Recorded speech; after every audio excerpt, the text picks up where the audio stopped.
School വണ്ടി നോക്കിക്കാണ് ഇതാ യൂണിഫോമിലാണല്ലോ. Uniform പിള്ളേരുടെ ഉടുപ്പാ.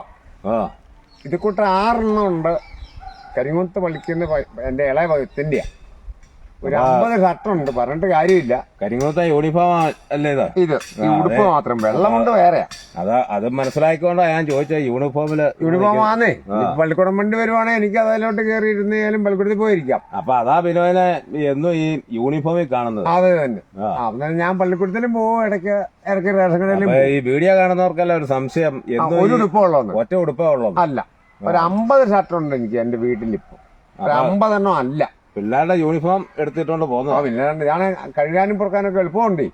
നീലം മുക്കണ്ട, സൂപ്പർവൈസ് മുക്കണ്ട, തേക്കണ്ട. ഇപ്പൊ എത്ര കാലമായി യൂണിഫോം അണിയാൻ തുടങ്ങി? അത് എല്ലാ ദിവസവും ഓരോന്ന് മാറി മാറി ഇടും. ഒരു ദിവസം ഇടുള്ളൂ ഷർട്ടും മുണ്ടും. അതെയോ? ഒറ്റ ദിവസം. കാരണം നല്ല ആൾക്കാരുടെ കൂട്ടത്തിലേക്ക് വരുമ്പോ തടി കാണിക്കാനും റേഷൻ കടയിലൊക്കെ വയ്ക്കുമ്പോ മെനയായിട്ട് വേണം നിൽക്കാൻ. അപ്പൊ ബിനോയെ പോലെ ആളായി മക്കളും. എന്നൊക്കെ ഞാൻ മുഴുത്തായി.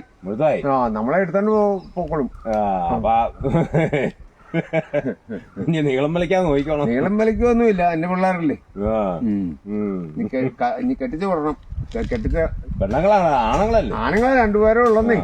കെട്ടുപ്രായം തേഞ്ഞോ? 30 വയസ്സായി ഒരുത്തനെ, മൂത്തവനെ. 30? എനിക്ക് 56 വയസ്സായി. എന്നാ ഇനിയിപ്പോ താമസിപ്പിക്കണ്ട. ഉള്ള നേരത്തെ ഫിറ്റ് ചെയ്യാനും കൊണ്ടാ.